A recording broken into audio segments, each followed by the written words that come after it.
Sebanyak 19 nelayan asal Aceh akhirnya tiba di kota Banda Aceh pada Minggu pagi. Mereka dipulangkan usai menjalani hukuman di India karena dinilai melanggar batas wilayah perairan negara itu.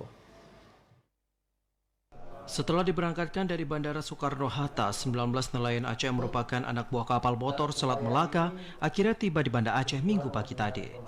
Mereka dibawa ke pendopo Gubernur Aceh menggunakan kendaraan yang disediakan Dinas Sosial Aceh sebelum diserahkan kepada keluarganya masing-masing.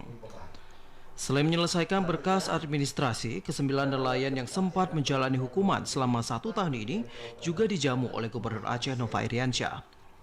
Kepala Dinas Sosial Aceh Al-Hudri mengatakan pemulangan merupakan proses panjang yang dilakukan pemerintah Aceh sejak penangkapan nelayan Aceh pada 24 Desember 2019 yang lalu. Menurut Al-Hudri, panjangnya birokrasi serta aturan yang dihadapi menjadi kendala sehingga pemulangan terlambat. Al-Hudri menyampaikan terima kasih atas kesabaran para keluarga serta masyarakat Aceh yang telah memberi dukungan terhadap pemulangan nelayan ini. Selain ke-19 nelayan yang tiba Minggu pagi, kini pemerintah Aceh juga berupaya memulangkan 21 nelayan lain yang ditahan di Thailand, Myanmar, dan juga India. Sementara itu, usai proses kelengkapan administrasi, ke-9 nelayan yang tiba Minggu pagi kembali diberangkatkan ke kampung halamannya masing-masing.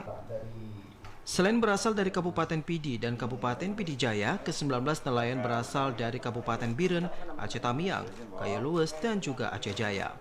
Mereka pulang setelah selesai menjalani hukuman sejak ditangkap di Kepulauan Nicobar 24 Desember 2019 yang lalu. Dari Banda Aceh, Arman Kodadi, TVRI melaporkan.